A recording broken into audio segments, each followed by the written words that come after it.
Maka kita berharap adalah semoga Allah Azza wa Jalla menerima semua amal-amal ibadah kita. Amin ya rabbal alamin. Pada kesempatan yang baik ini saya ingin menguraikan tentang sikap seorang mukmin ketika dia diuji oleh Allah Subhanahu wa taala. Tentang ujian itu, ujian berupa musibah yang menimpa dirinya pribadi atau menimpa seluruh umat masyarakat. Karena pada hakikatnya bahwa Allah Subhanahu wa taala menciptakan kita di muka bumi ini adalah untuk diuji oleh Allah Subhanahu wa taala. Alladzi khalaqal mauta wal hayata liyabluwakum ayyukum ahsanu amala. Dialah Allah yang telah menciptakan kematian dan kehidupan untuk Dia menguji di antara kamu sekalian siapa yang terbaik dalam perbuatannya. Jadi hidup ini adalah ujian. Kemudian di dalam surat Al-Balad ayat yang keempat Allah Ta'ala berfirman, laqad khalaqnal insana fi kabad. Laqad khalaqnal insana fi kabad. Sungguh telah Kami menciptakan manusia dalam keadaan payah. Al-kabad artinya al-masyaqqah, diuji dari kesulitan-kesulitan di dunia.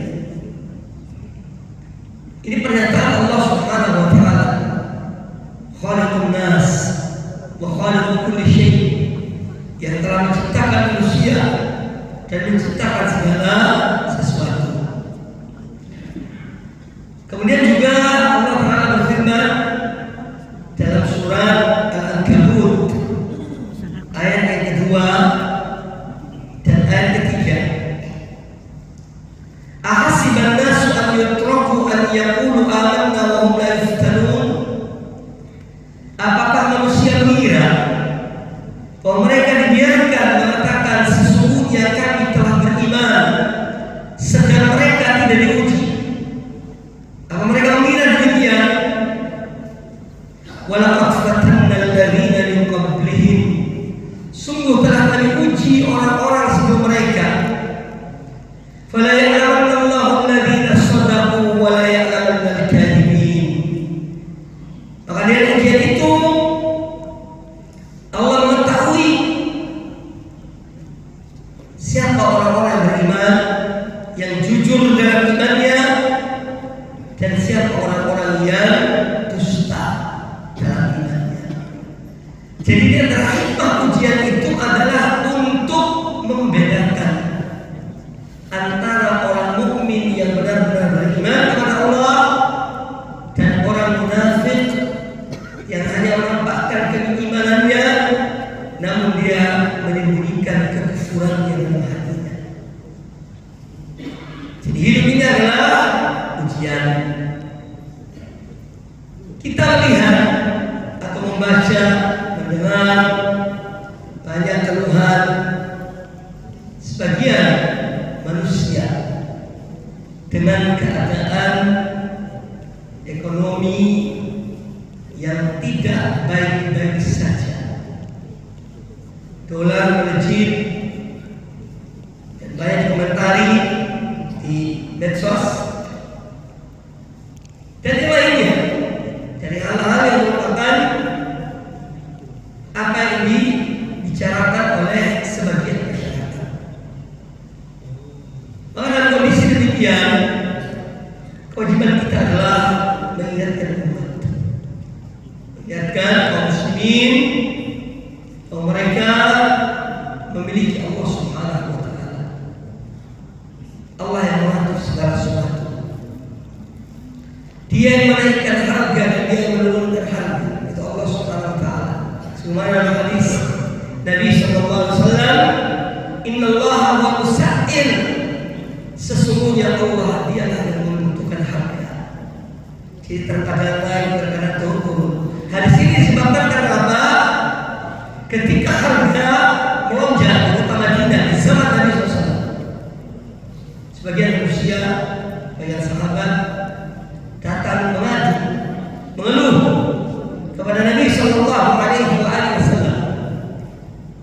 menjawabnya jawaban itu. Bahwa Allah dia yang menentukan harga. Dia menaikkan, dia menurunkan. Ya, jadi janganlah seorang mengira bahwa hal ini berjalan begitu saja tanpa ada campur tangan Allah Subhanahu wa taala dalam hal ini. Namun yang lebih utama dari itu adalah kita melihat sebab. Apa penyebabnya? Ya, Allah memuji hamba-hambanya itu banyak hikmahnya. Di balik setiap ujian ada hikmahnya adalah untuk Allah mengampuni dosa hamba-hambanya. Juga di antara hikmah dari ujian itu untuk mengangkat derajat mereka kepada yang lebih mulia. Terkadang Allah menguji hamba-hambanya untuk mengingatkan dia dari kelalaian karena terlena dalam nikmat, terlena dalam kehidupan mewah, kehidupan yang cukup, dan lupa pada Allah Subhanahu wa taala. Maka Allah menguji hamba itu agar dia tidak lupa. Ya, sebab nikmat itu kalau datang terus menerus menjadikan manusia lalai dari nikmat Allah Taala. Makanya salah satu cara Allah ya untuk menyadarkan hamba-hambanya ya agar tidak lalai dan tidak lupa, ya Allah menguji. Allah menguji. Kitab Allah dalam catatan Allah Subhanahu wa taala semua terjadi. Tidak ada yang luput dari catatan Allah Subhanahu wa taala. Terkadang Allah menguji manusia untuk mengetahui kesabarannya. Sampai di mana dia bersabar dalam menghadapi ujian itu. Ya. Allah SWT berfirman ya tentang segala sesuatu yang telah terjadi. Allah menguji hamba-hambanya juga karena perbuatan mereka sendiri, bisa jadi karena dosa yang banyak ya, sehingga Allah menimpakan ujian itu. Sebagaimana Allah SWT berfirman dalam surat An-Nisa ayat yang ke-79, wa ma asabaka min sayyi'atin famin nafsika, keburukan apa saja yang menimpa dirimu maka itu disebabkan karena perbuatan.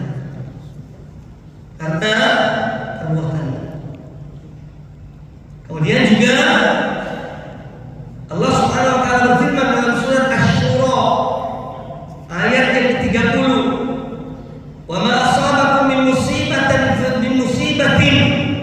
fa bima kasabat aydikum wa ya'fu an katsir. Musibah apa saja yang menimpa kalian itu semua disebabkan karena perbuatan tangan-tangan kalian sendiri.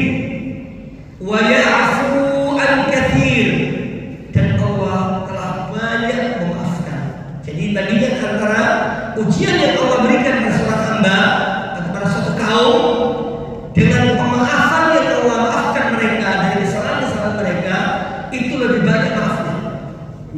Lebih banyak maafnya daripada ujian itu. Nah, maka dari itu kalau kita suatu saat entah pribadi atau keluarga atau komunitas kaum muslimin diuji oleh Allah Subhanahu wa taala, yang jelas bahwa itu banyak hikmahnya. Ya. Nah, sekarang ya disebutkan oleh Nabi alaihi wasallam tentang bagaimana sikap seorang mukmin ketika dia diuji oleh Allah SWT. Semua keadaan orang-orang beriman karena imannya menjadikan sikapnya, keadaannya selalu baik, selalu baik. Dan hadis sahih dari Muslim, Nabi SAW bersabda, "Ajaban li amril mu'mini." Sungguh menakjubkan keadaan seorang mukmin. In asabahu inna amrahu kullahu lahu khair. Sesungguhnya keadaannya semua itu baik. bagi orang mukmin. In asabahu sarra'u in asabahu sarra'u syakar, kalau dia diuji dengan hal-hal yang hal-hal yang menyenangkan, nikmat-nikmat yang menyenangkannya, syakar, dia bersyukur, dia bersyukur. Fakana khairan lahu, maka bersyukur itu baik baginya. Kemudian kata Nabi sallallahu alaihi wasallam, wa in asabathu dharra'u sabar, dan apabila dia diuji oleh Allah dengan ujian-ujian yang tidak menyenangkannya, sabar, dia bersabar.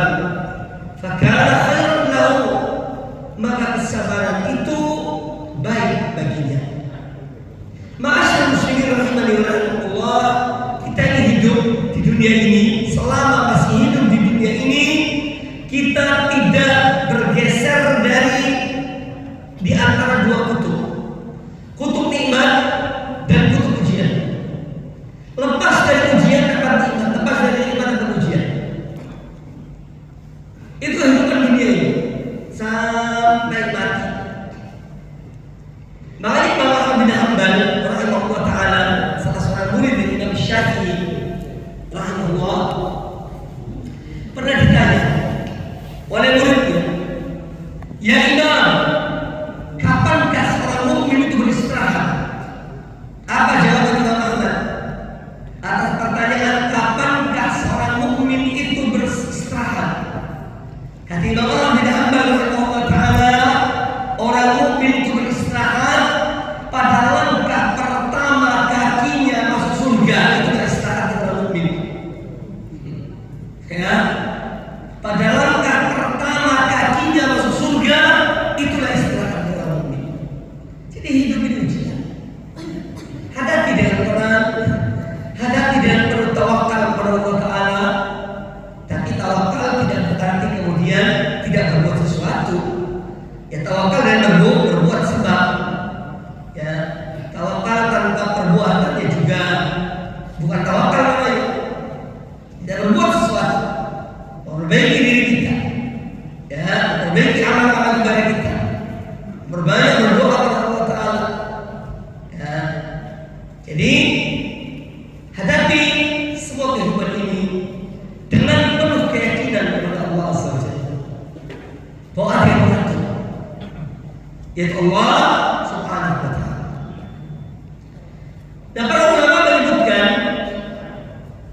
tentang sikap seorang mukmin, ya, tatkala dia mendapatkan satu ujian dari Allah Subhanahu wa Ta'ala, apa yang seyogianya dia lakukan, bagaimana dia bersikap di ujian itu. Yang pertama, di antara wasiat para ulama, yang pertama adalah berhusnudzon kepada Allah Subhanahu wa Ta'ala, berprasangka baik kepada Allah Subhanahu wa Ta'ala. Harus, jangan sampai kita disuudzon kepada Allah. Ya, ini sikap pertama, berprasangka baik kepada Allah Subhanahu wa Ta'ala. Ya, apa yang Allah timpakan pada satu kaum, pada suatu umat, dan ujian-ujian itu adalah pasti ada kebaikan di balik itu. Makanya dalam hadis qudsi yang diriwayatkan Imam Bukhari dan Muslim dari Abu Hurairah radhiyallahu taala anhu, beliau berkata, qala Rasulullah sallallahu alaihi wasallam, bahwa Rasulullah sallallahu alaihi wasallam bersabda, Allah Ta'ala berfirman, ana inda dhanni 'abdi bi, aku berada pada prasangka hambaku terhadap aku. Ya, aku berada pada prasangka hambaku kepada aku. In dhanna bi khairan falahu, maka apabila hambaku berprasangka baik pada aku,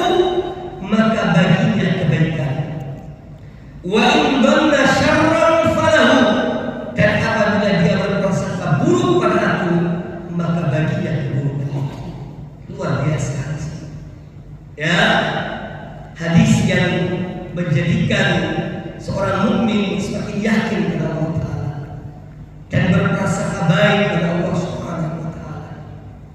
Dan ini diarahkan oleh Nabi SAW kepada umat ini. Ketika diuji oleh Allah Subhanahu wa Ta'ala, yang pertama harus dia lakukan adalah prasangka baik kepada Allah SWT. Jangan prasangka buruk. Ya, pasti ada hikmah di balik itu. Pasti ada kebaikan di balik itu. Nah, orang yang berprasangka baik kepada Allah Ta'ala, Allah berikan kebaikan lagi terhadap ujian itu. Dan kalau dia berprasangka buruk, maka dia akan mendapatkan keburukan akibat dari prasangka kepada Allah yang tidak benar.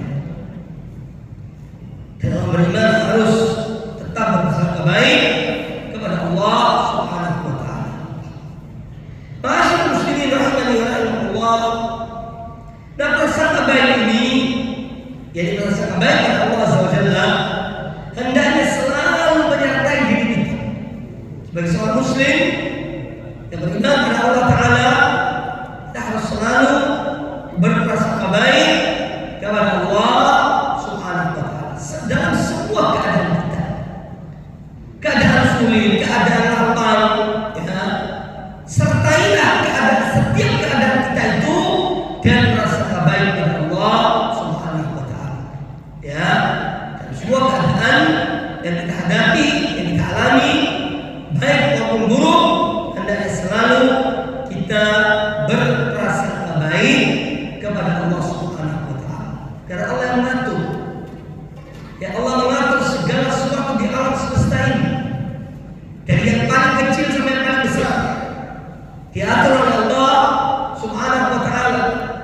Dan pengaturan Allah itu yang terbaik. Ya, bagaimana manusia berupaya untuk mengatur, namun tidak sama dengan pengaturan Allah Subhanahu wa Ta'ala.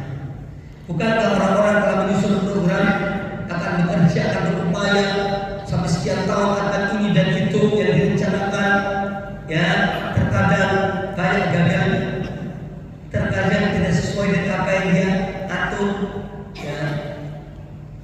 Karena semua peraturan itu Allah yang mengatur. Manusia sebatas pengetahuannya saja. Dia tidak tahu apa yang terjadi seperti sholat. Wa ma tadri nafsun madza taksibu ghadan. Ya. Wa ma tadri nafsun bi ayyi ardin tamut. Manusia tidak tahu apa yang terjadi di sholat. Manusia tidak tahu apa yang di bumi manakah dia akan mati.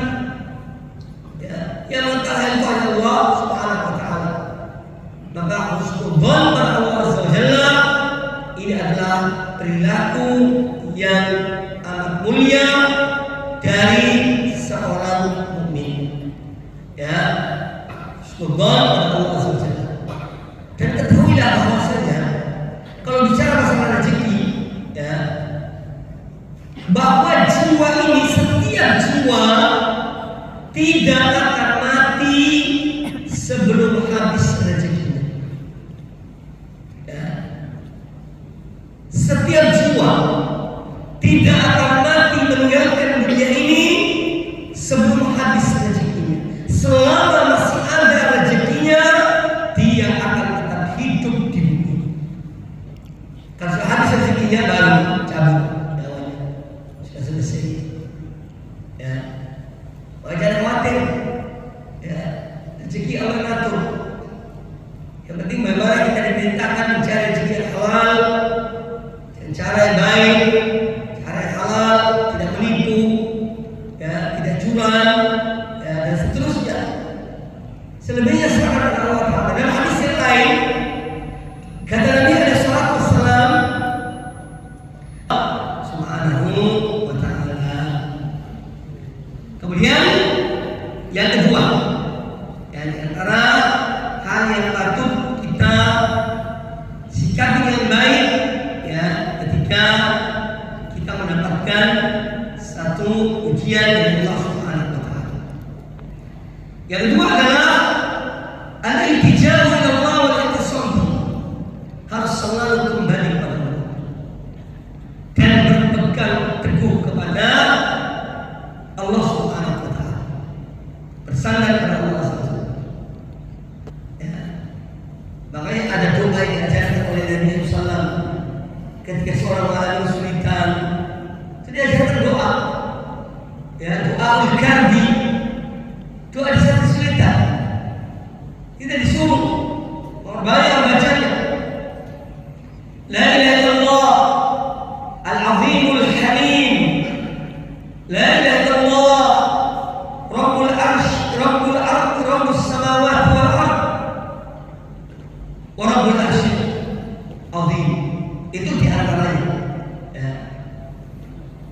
Jadi seorang atau kita ketika mendapatkan ujian dari Allah Subhanahu wa taala, hendaknya bersandar pada Allah saja, kembali pada Allah Subhanahu wa taala, ya, jangan kepada yang lainnya.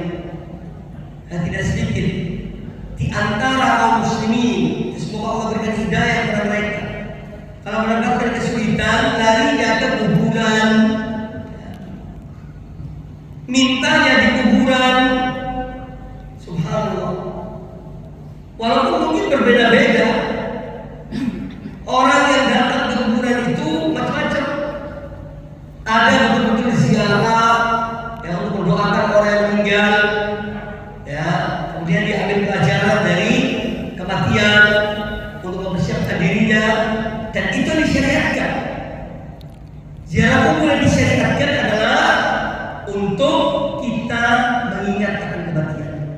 Kalau kita akan seperti mereka orang mati.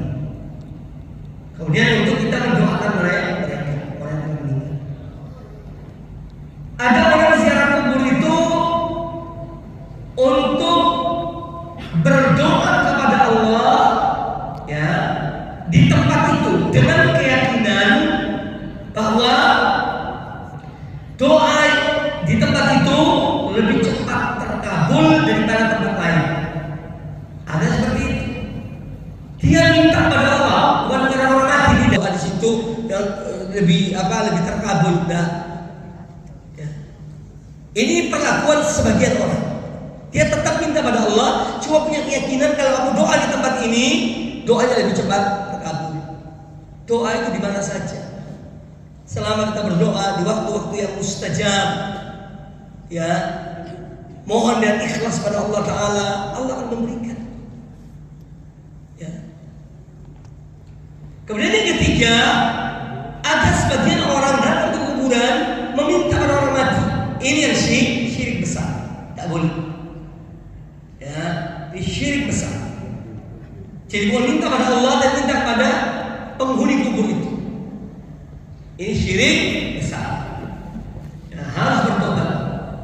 Kalau tidak bertobat bahaya, ya, mati dalam kesyirikan atau tidak hindari. Nah, Bapak Ibu sekalian rahmati Allah, yang kedua adalah sikap kita dalam menghadapi ujian, yaitu beriltija ila Allah, ya, bersandar pada Allah Subhanahu wa taala. Orang yang bersandar pada Allah Azza wa Jalla, maka Allah akan memberikan dia jalan kedua, jalan kedua. Tapi ketika dia beroleh pada yang lain selain Allah, itulah yang berbahaya. Ya, jadi saat ujian menimpa seorang, hendaknya dia iltija ila Allah, kembali kepada